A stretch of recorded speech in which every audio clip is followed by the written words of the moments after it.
Today I'm going to break down some of the most common myths when it comes to hair toppers.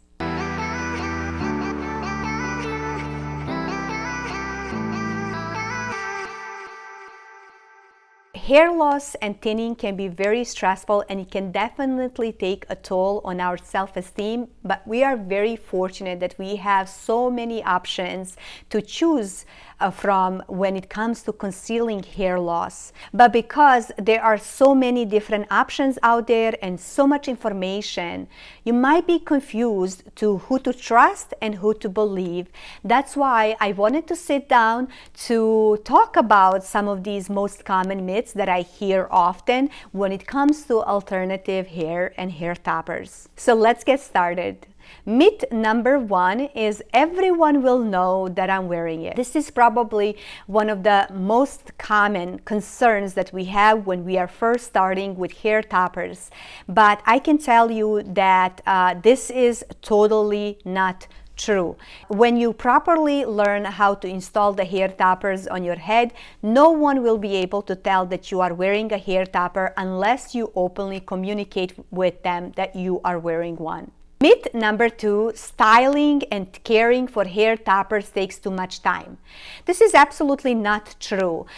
Yes, if you go with human hair, you're gonna have to style it, but it's not going to take you any longer than you would style your own hair.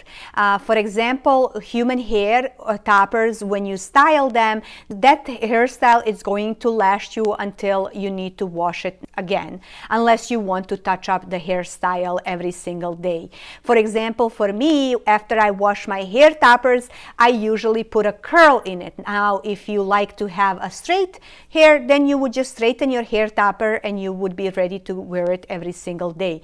But for me, I put a tighter curl in the beginning, and then as the days go by, this curl loosens and I end up with beach waves right up until I need to wash my hair topper again. Myth number three is my head is too big or too small for the hair topper. There are so many options out there to choose from that I'm confidently can say that you can find a hair topper out there that can fit your head and that it can cover the areas that you need to conceal. You just need to find that hair topper for you. Myth number four is buying a hair topper means you are stuck with one hairstyle. This is absolutely not true. I don't know if you're following me on Instagram, but there I post so many different hairstyles, and usually I wear a hair topper. If I don't, I make sure to put it in a caption. But as a matter of fact, if I would create those hairstyles without a topper,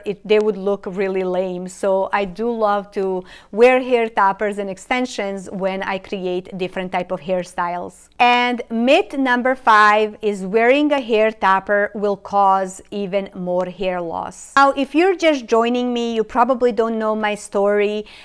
Just to really quickly touch up, about 7 years ago now, I've had a bleaching damage. I had to shave my head, and then when my hair started growing out, I started wearing hair extensions and hair toppers.